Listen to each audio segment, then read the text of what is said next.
Assalamualaikum warahmatullahi wabarakatuh. Selamat pagi semuanya. Pagi ini kita akan mempraktekkan pijat jantung ya untuk menangani shock gitu. Seperti yang terdapat pada modul praktikum, kita praktekkan kemudian nanti kalian contoh ya. Maaf ini modelnya anak saya sendiri. Yang pertama, lagi kita mulai ya. Bismillahirrahmanirrahim. Yang pertama, kita harus memastikan 3 aman, yaitu aman diri kita sendiri, aman lingkungan, tidak terjadi bahaya, kemudian pastinya juga di posisi yang aman. Misalnya tiba-tiba ada yang tidak sadar di pinggir jalan gitu, kita pokoknya aman. 3 aman itu pastikan. Kemudian yang kedua adalah memastikan kesadaran pasien dengan singkatannya AFPU. A itu alert, dia kompos mentis, sadar atau tidak. Nah, kalau tidak sadar berarti kita sadarkan dengan V, yaitu verbal. Verbal itu memanggil, misalnya bapak atau ibu atau mbak gitu ya, bangun gitu ya, ayo mas bangun mas, pak bu gitu, bangun. Nah, jika tidak ada respon apa-apa, kita berikan rasa sakit P atau pain. Rasa sakitnya di mana? Kita cek di pangkal kuku. Nah, pangkal kuku ini ada putih-putih yang semuanya pasti punya ya, yang di sini putih. Nah, ini kita tekan, ini pasti sakit sekali. Yang kita tekannya pakai kuku, ujung kuku juga. Nah, kalau dia tidak merespon berarti dia benar-benar tidak sadar. Atau bisa juga di sini. Nah, ini namanya supraorbita. Ini kita tekan juga sama di alis ini. Nah, ini sakit. Tekan gitu. Kalau dia tidak sadar, bisa kita lakukan juga di mid sternum. Mid sternum itu antara dua payudara, ini ada tulang yang keras, kita tekan. Nah, ini yang keras. Nanti kalau dia benar-benar pasien yang tidak berpura-pura pingsan, dia akan tidak ada respon. Tapi kalau dianya pura-pura misalnya ya, pingsannya pura-pura, dia akan merespon, berteriak atau bergerak. Ingat ya, pain-nya ada 3. Pangkal kuku yang putih ini kita tekan pakai kuku, kemudian supraorbita, kemudian mid sternum ya. Kemudian setelah pastikan unresponsif, kan AFPU, U-nya unresponsif, tidak ada respon apa-apa, benar-benar pasien tidak bergerak, kita harus mencari bantuan. Usahakan memang ada 2 orang, yang satu mencari bantuan, yang satu tetap menjaga pasien. Kalaupun tidak ada, kita harus telepon mencari bantuan. Bisa di 118, itu untuk gadarnya di Sutomo atau dokter atau siapapun, kita cari bantuan pokoknya, jangan sendiri. Karena tidak mungkin kita mengangkat pasien ini sendiri. Setelah mencari bantuan, selagi mencari bantuan kita harus tetap melakukan sesuatu, yaitu melakukan airway atau membebaskan jalan nafas. Caranya head tilt dan chin lift. Head tilt dan chin lift. Headnya ditekan, chin lift diangkat dagunya. Nah, seperti ini kita bebaskan jalan nafas. Sudah diajari di materinya Bu Rizky juga ya.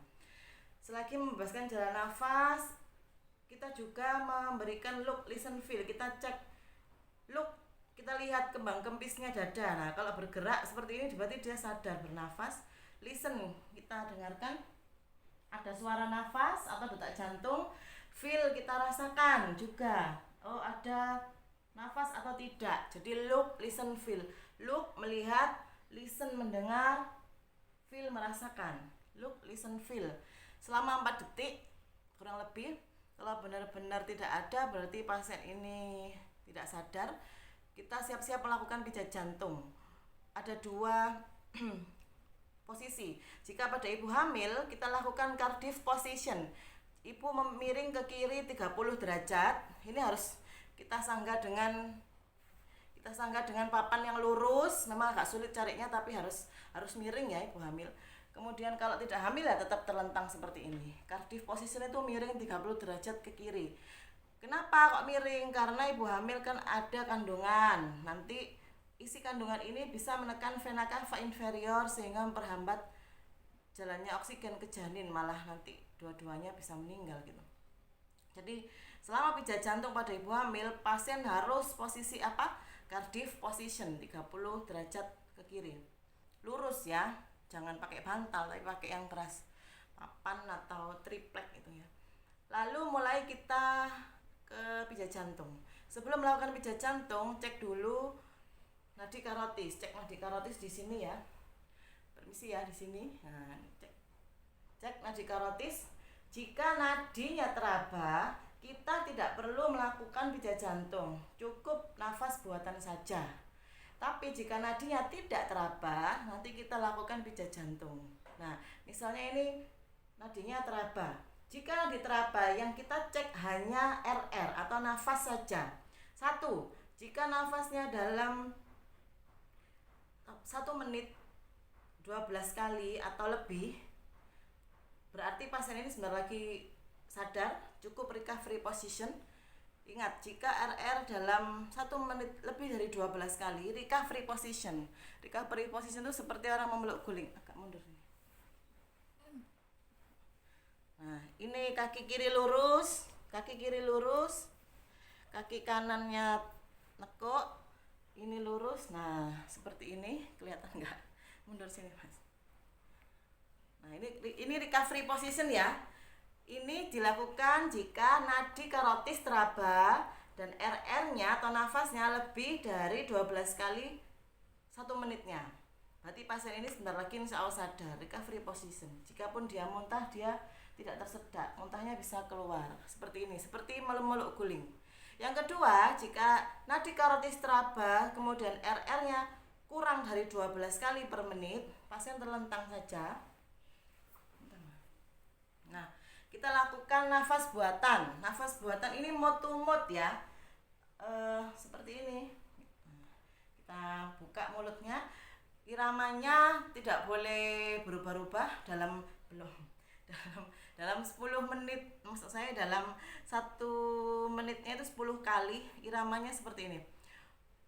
1 2 3 4 5 1. 1 2 3 4 5 2. 1 2 3 4 5 3 gitu. Saya lakukan ya. Oke. 1 2 3 4 5 1. 1 2 3 4 5 3 sampai 1 2 3 4 5 10 misalnya. Berarti dalam 2 menit itu bisa 20 kali nafas buatan dengan jarak seperti itu. 1 2 3 4 5 1. 1 2 3 4 5 2. 1 2 3 4 5 20. Nah, selesai. Kemudian kita cek nadi karotis. Jika cek nadi karotis ini benar-benar tidak ada denyutnya, tidak ada denyutan jantung, artinya kita harus melakukan pijat jantung. Pijat jantung ini satu siklusnya terdiri dari 30 kali pijatan ditambah 2 nafas buatan. Iramanya berbeda. Kalau tadi iramanya 5, sekarang iramanya pakai lepas-lepas. Caranya tangan kita ini harus 90 derajat ya, dengan jantung mid sternum antara 2 payudara seperti ini. Ini sebelah kiri, ini yang tangan yang kuat. Anda kalau misalnya kidal ya dibalik, kalau enggak ya begini. Seperti ini. Harus lurus ya. Ini harus di tengah dada. 1 lepas-lepas, 2 lepas-lepas. Ini harus kedalamannya 3 cm, tapi karena ini bukan pasien yang sedang tidak sadar, tidak saya lakukan beneran ya.